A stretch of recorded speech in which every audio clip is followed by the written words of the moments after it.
Help support the show by joining the Patreon or becoming a YouTube member. Also, hit that like button and subscribe if you want more Browns-focused content.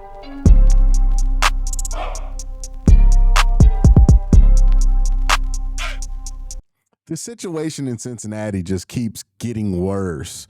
And it's more about a criticism of Cincinnati's well-known horrific business practices that they've been doing more and more of recently, right? Katie Blackburn is the daughter of Mike Brown. That's who owns the Cincinnati Bengals. She will eventually, I would assume, become the owner when Mike Brown decides to not do it anymore. And this is not something that's going to go away anytime soon. And I know reflexively, whenever somebody brings criticism, it's easy to cope and be like, well, you're a fan of this team. What do you know about this, that, the third, or should we even be able to talk about it? And the answer is, yeah, like I got eyes. I'm allowed to criticize other football teams, even if my team is not the most amazing one. Like, what kind of logic is that? Like, it's just pure nonsense. But it is the main line of cope that comes from Cincinnati whenever somebody brings up that their contract situations are a mess. You could be a Giants fan and see that that's a mess.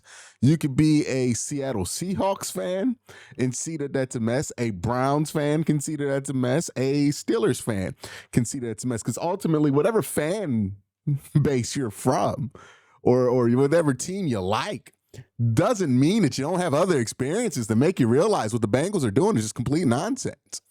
Now, this situation has escalated, right? I thought when I recorded that video after that interview that the Bengals would say, all right, this has gone too far. This whole thing is now gone from local news headline to national news headline. We have two national news stories about our defensive ends not wanting to sign a contract here. This is just the gain that you're going to get from winning this contract battle is not big enough, even if we're thinking about long term, right? If we're thinking about the Bengals' goals long term, the only thing that this language makes it easier for the Bengals if they make it standard is to make it easier to cut a first round pick. And I don't know about you, but I would want my team to be in a position to where they're not cutting first-round picks. So making it easier to cut one, I don't know how much better that's going to make you in the long run. Like, why would you want more security for failing? Like, or at least are you lack so much confidence in your ability to draft guys that you want extra insurance for it? And let's also be real. It's not like it would be a huge amount of savings that you would get with this new language. It would just be a little bit more than what you would normally get. So we're not talking about huge savings here. I would have thought the Bengals, despite how, they're perceived, would be sensitive to that and would have withdrawn this whole contract thing and, signed a standard deal and get on with it, right? But apparently that's not happening in Cincinnati. And Shemar Stewart, I think did the right thing, left Cincinnati and, has decided to continue this holdout. Now, whenever a situation like this happens, there's always like a split in the fan base, right? There are people who understand the business aspect of it only until it doesn't benefit the team that they like, right? When a team decides to cut a player in a situation where that player can't help the team anymore, but, maybe it was kind of a messed up thing to do to cut the player when you did it. Oh, everybody understands it's business, right? When it benefits the team. When the team cuts an injured player, when the team cuts a player that maybe you wanted them to cut, but the fan base didn't, everybody understands it's business, right?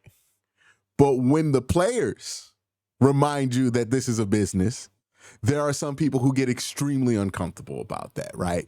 No matter how righteous a player is in that argument, And you're seeing a lot of these people pop up in the Shemar Stewart debate. I saw some people say he should just be grateful to take whatever he gets in all of this. And the truth is, Shemar Stewart earned whatever contract he should get, right? Like if he played well enough in college that the Bengals looked at him and said, we want to take you with the 17th pick in the draft, then Shemar Stewart earned the standard 17th pick contract. The Bengals determined that Shemar Stewart earned the 17th pick contract. And right now, he's just trying to get what he has earned. The same way that Trey Henderson is just trying to get what he has earned, because Trey Henderson led the league in sacks, and you lead the league in sacks, you look at the contract of guys who have done that from that position, well, they make about $35 million. So Trey Henderson simply just wants what he's earned, not even deserve. He just earned it. Shemar Stewart has earned that first-round contract based on all the work that he did at Texas A&M. It's really simple. Right? You don't have to be a labor extraordinaire to understand why the Bengals are just flat out in the wrong here, because they just are. And again, if you want to argue with me that the Bengals are going to be a better football team this year than some other teams, I'd agree with you. The Bengals are probably going to make the playoffs. The Bengals are going to be a 9 to 10, 11 win team. But here's the problem. The Bengals should be better than that. The Bengals should be a Super Bowl contender. Right now in the AFC, when we talk about Super Bowl contenders, we're talking about Buffalo, Kansas City, and kind of the Ravens. And the only reason the Ravens are kind of is because they keep losing, right? But those are the three teams that we talk about every year as the three Super Bowl contenders in the AFC, without hesitation. There is absolutely no reason that the Cincinnati Bengals aren't a part of that conversation. And the reason the Cincinnati Bengals aren't a part of that conversation is because they engage in business activity, in business decisions such as this. Because you know what Shemar Stewart's going to log in the back of his mind during all of this? I got to get the hell out of here. Right? That's what Shemar Stewart is thinking. That's what you log in somebody's mind, right? I saw somebody, they were making a video, it was a lawyer, and he was talking about different jobs he had. And he mentioned that, one time I had the most booked hours of any lawyer in the firm. And instead of being encouraged, one of my bosses got mad at me because I wasn't showing up specifically at 9 a.m. And he remembered that meeting and he said in his head, I got to get out of here, right? That was the day he had decided he was not going to be at this firm long term. This is the kind of stuff that we realize it happens in our regular life, but we have a hard time applying to a more public workplace like the NFL. But what the Bengals are doing right now is just instilling in Shemar Stewart, I don't want to be here. And if Shemar Stewart's really good, then you're going to have to pay for all of this nonsense that you put him through in that contract. It's just making life more inconvenient for the Bengals. And it's ironic to me that Bengal fans are the ones defending these business practices when these business practices are precisely, the reason that the Bengals aren't a Super Bowl contender every year. This is why.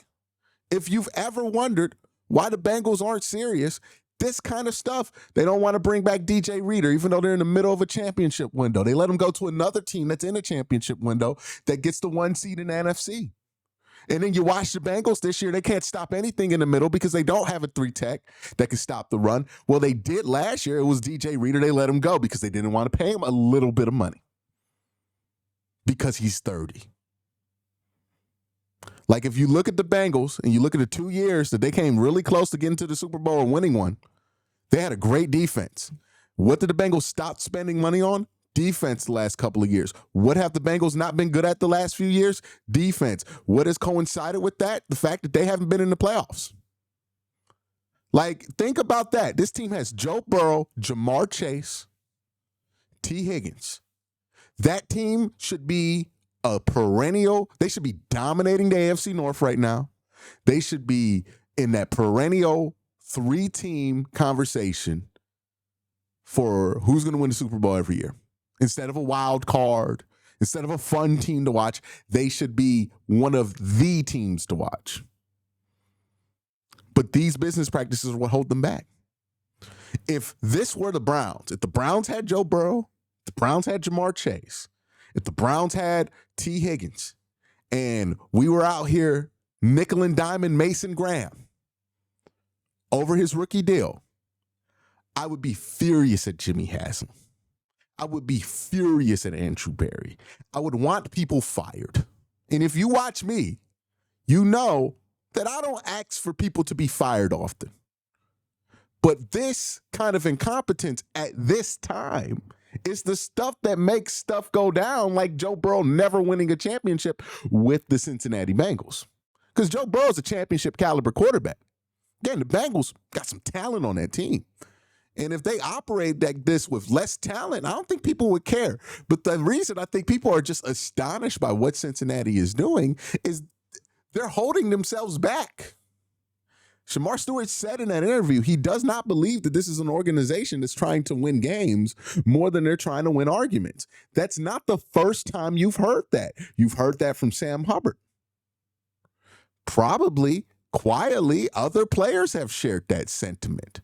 It doesn't seem like it's an uncommon sentiment in that locker room in Cincinnati, that the front office is trying to win arguments, not games. And that right there is what will hold the Cincinnati Bengals back. And when you have the quarterback, when you have all the hard stuff, and that's holding you back, that would frustrate me to no end. So honestly, even though it is my job to cover the AFC North, not just on this channel, but on my other channel, AFC North Talk, right? So this is my business. But that's why this story interests me so much, because I've never seen a team have all the stuff that's difficult to obtain and decide to make the not difficult stuff difficult. It's like they don't want to win a championship, because like the Bengals are a sleeping giant. If somebody with money who was not as stingy as the Cincinnati Bengals or as stubborn as the Cincinnati Bengals took over that team for like a couple of years with that roster, they would probably win the Super Bowl in the next 3 years. But this kind of stuff, this is why I'm okay not really worrying about the Cincinnati Bengals that much. As much as I think Joe Burrow is an amazing player, as much as I have respect for Jamar Chase, Trey Henderson, all these ballers they have on the team, is because at the end of the day, unless they overcome all of that as a team, they're going to have to deal with their front office stabbing them in the back. It's fascinating. There are people talking about Shemar Stewart might wait till next year's draft and just re-enter the draft pool. That would be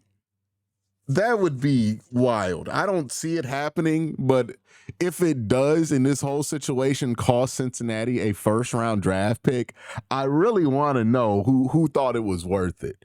Because again, we're talking about saving pennies. Even if like you're looking at this from a long-term perspective, right? Over 10 years, it's still not that much money they would save.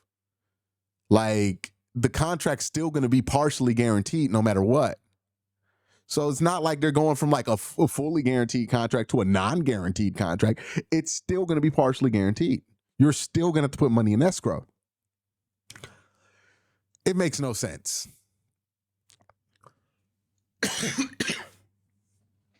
You can have your own opinion about what kind of player that you think Shemar Stewart's going to be.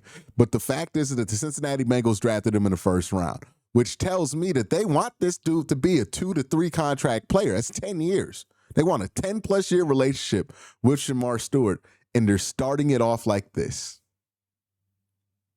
Like, even if Shemar Stewart's a good player, he's going to divorce himself from the Bengals sooner than later, because who wants to do this again in 3-4 years when it's time for you to get an extension you deserve, and you got to sit here and wonder if they're going to nickel and dime you? Are you even going to want to deal with it? Like, honestly. Like, what's to stop you after a couple of good years being like, you know what? I want to trade. Right? Like, let me just go ahead and trade me. It's fascinating, the Cincinnati Bengals, because they should be a juggernaut. They should be one of the most feared teams in the NFL. If they kept DJ Reader, if they kept, what's the dude's name? I just am blank. Jesse Bates, if they would have kept him, if they would have just kept some key guys on defense, not be so worried about what's value here or there and just try to build into a Super Bowl, they'd be one of the scariest teams in the NFL. Joe Burrow would win 12 games every year, and it'd be Joe Burrow, Patrick Mahomes, like it was Peyton Manning, Tom Brady. Truly, they have the potential to be that good. But they just do this kind of stuff. It's fascinating. It's so easy not to be like this for Cincinnati, but that's what they choose to be. I'm not asking you to laugh at Cincinnati or feel bad for Cincinnati fans. I'm just pointing out this is some of the fascinating ways that ownership can just decide to hurt a team, even when you got all the stuff that you need.